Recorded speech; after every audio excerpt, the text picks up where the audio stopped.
कोई भी व्यक्ति जब गलत काम करता है तो पूरे प्लानिंग के तहत करता है और उसे पता होता है कि जो भी मैं कर रहा हूं ये गलत है और इसका अंजाम बुरा होगा, लेकिन फिर भी व्यक्ति वो काम करता है। आज की कहानी में कुछ ऐसा ही होता है। एक व्यक्ति प्लानिंग के तहत कुछ गलत काम करता है, उसे पता होता है कि मैं गलत काम करता हूं और इसका परिणाम ये होता है कि एक व्यक्ति इस दुनिया से हमेशा हमेशा के लिए छोड़कर चला जाता है और न जाने कितनी जिंदगियां बर्बाद हो जाती हैं, न जाने कितनी जिंदगियां सलाखों के पीछे पहुंच जाती हैं। इस वीडियो में पूरा डिटेल बताऊंगा ए टू जेड एक एक करके, तो बस लास्ट तक बने रहिए और देखते रहिए। नमस्कार दोस्तों, मैं विजय शंकर पाल। इस वीडियो को लाइक करना, चैनल सब्सक्राइब करना। आज की जो सच्ची घटना सुनाने जा रहा हूं यह है बिहार प्रदेश में एक जिला लगता है अररिया। अररिया जिला में ही एक थाना लगता है नरपतगंज और यहीं पर फतेहपुर एक गांव लगता है। यहीं पर एक परिवार रहता था। परिवार के जो मुखिया हैं जगदीश, जिसकी उम्र 58 साल है। उनकी पत्नी है रुक्मणी, जिनकी उम्र होती है 57 साल। जगदीश और रुक्मणी के दो बेटे हैं। एक बेटे की शादी हो चुकी है, जिनकी बहू है बड़ी बहू दामिनी, जिसकी उम्र होती है 24 साल। दामिनी के दो बेटे हैं, एक बेटी एक बेटा है और दोनों बेटे बाहर रहते हैं, यानी घर में तंगी है पैसे की, तो दोनों बेटे पंजाब में काम करते हैं। सब कुछ सही चल रहा था, हंसता खेलता परिवार था। एक बेटे की जगदीश को शादी करना था, सब कुछ सही चल रहा था। लेकिन एक दिन 23 अप्रैल 2022 को दामिनी सुबह के 7:30 बज जाते हैं, चाय बनाती है। चाय बनाने के बाद अपने ससुर को ले जाती है, चाय देती है। उसके बाद अपने सास के कमरे में सोचती है सास को भी चाय दे देती हूं, और जब जाती है सास का दरवाजा खोलने का प्रयास करती है तो दरवाजा अंदर से बंद था। वो हमेशा जो सास थी वो टाइम से उठ जाती थी, अपने बहू से पहले ही उठ जाती थी, लेकिन आज के डेट में दरवाजा अंदर से बंद है, अभी तक खुला नहीं। तो जो ये बहू है वो परेशान होने लगती है कि आखिर सासू मां अभी तक उठी क्यों नहीं, और दरवाजा पीटने लगती है। जब दरवाजा पीटने लगती है तो कोई भी रिस्पॉन्स नहीं आता है, और फिर झटका देती है तो दरवाजा खुल जाता है। और जब अंदर जाती है बहू, अंदर का नजारा देख करके चौंक जाती है, रोने लगती है, चिल्लाने लगती है। इतने में ससुर भी दौड़ते हुए आते हैं, बोलते हैं क्या हुआ बहू, और वो भी जब अंदर जाते हैं दरवाजा तो वहां का नजारा देख करके रोने लगते हैं, पीटने लगते हैं। और जब रोने की, शोर मचाने की आवाज अगल बगल के लोग सुनते हैं तो सभी दौड़ते हुए उस घर में आते हैं, और देखते ही देखते सैकड़ों लोग वहां पर इकट्ठा हो जाते हैं। दरअसल जो सासू थी यानी रुक्मणी, उनका गला कट करके अलग हो चुका था। उन्हें काफी जगह चोट लगी थी और उनकी मृत्यु हो चुकी थी। गांव के लोग जब देखते हैं तो सभी हैरान हो जाते हैं कि रुक्मणी कितनी साधारण थी, सभी से प्यार से बात करती थी, सबसे अच्छे से बोलती थी। ये क्या हो गया, किससे इसकी दुश्मनी हो गई, सब हैरान हो जाते हैं। और उसी भीड़ में से कोई एक पुलिस को फोन करता है और मौके पर पुलिस आ जाती है। जब पुलिस आती है तो पूरे एरिया को सील कर देती है और फिर जांच पड़ताल स्टार्ट करती है। उस लाश को अपने कस्टडी में लेने के बाद, जांच पड़ताल पूरा देखने के बाद, उस लाश को पोस्टमार्टम के लिए पुलिस भेज देती है और पूछताछ, गांव वालों से पूछताछ करने लगती है कि आखिर इस रुक्मणी का किसी से झगड़ा हुआ था, किसी से कोई दुश्मनी, कोई जमीनी विवाद। तो सब बताते हैं कि जमीन तो ज्यादा है ही नहीं, दो बच्चे हैं, बाहर रहते हैं, घर पे तो 3 लोग रहते हैं, सिर्फ ससुर, सास और बहू। तो फिर किसी से दुश्मनी वाली कोई बात ही नहीं है, सब कुछ नॉर्मल परिवार है। अब पुलिस भी हैरान हो जाती है, अलग अलग एंगल से जांच पड़ताल शुरू करती है। कभी ससुर से पूछती जांच पड़ताल करती, तो कभी बहू से, तो कभी गांव वालों से, इस तरीके से। लेकिन पुलिस को कोई भी क्लू सामने नहीं आता है। घर वालों से भी सख्ती से पूछताछ नहीं कर पाती, क्योंकि जो बहू है वो भी काफी परेशान है, बेहोश हो जाती, कभी उठती फिर रोने लगती, क्योंकि सास उसकी इतनी अच्छी थी।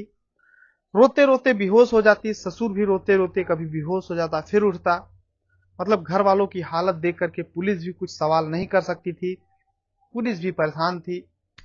इतने में बाहर जो रहते थे दो बेटे, वो भी जब सुनते हैं तो रोते हुए घर आते हैं और हालत देख करके परेशान हो जाते हैं। उधर पोस्टमार्टम का रिपोर्ट भी आ जाता है, उसमें स्पष्ट पता हो जाता है कि जो रुक्मणी है इसकी हत्या की गई है। पुलिस अलग अलग एंगल से जांच कर रही थी, काफी टाइम भी बीतता है, लेकिन कोई भी क्लू सामने नहीं आता कि आखिर इसकी हत्या किया तो किया किसने। पुलिस कभी बच्चों से पूछती, क्योंकि बच्चे भी अंदर की बातें बहुत ज्यादा बताते हैं, कोई भी क्लू नहीं आता है सामने। काफी टाइम थोड़ा बीतता है, पुलिस कभी घर में अंदर जाती जहां पे घटना हुआ था, कभी बाहर पूछताछ करती।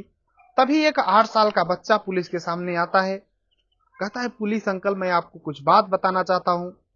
तो पुलिस बोलती है कि बताओ बेटा क्या है। प्यार से जब उस बच्चे से पूछताछ किया जाता है तो बच्चा बताता है कि जो दामिनी है और जगदीश है, इन दोनों का अवैध संबंध है। जब इस तरीके से पुलिस सुनती है तो चौंक जाती है, सोचती है कि बच्चे को कोई सिखा करके भेजा होगा।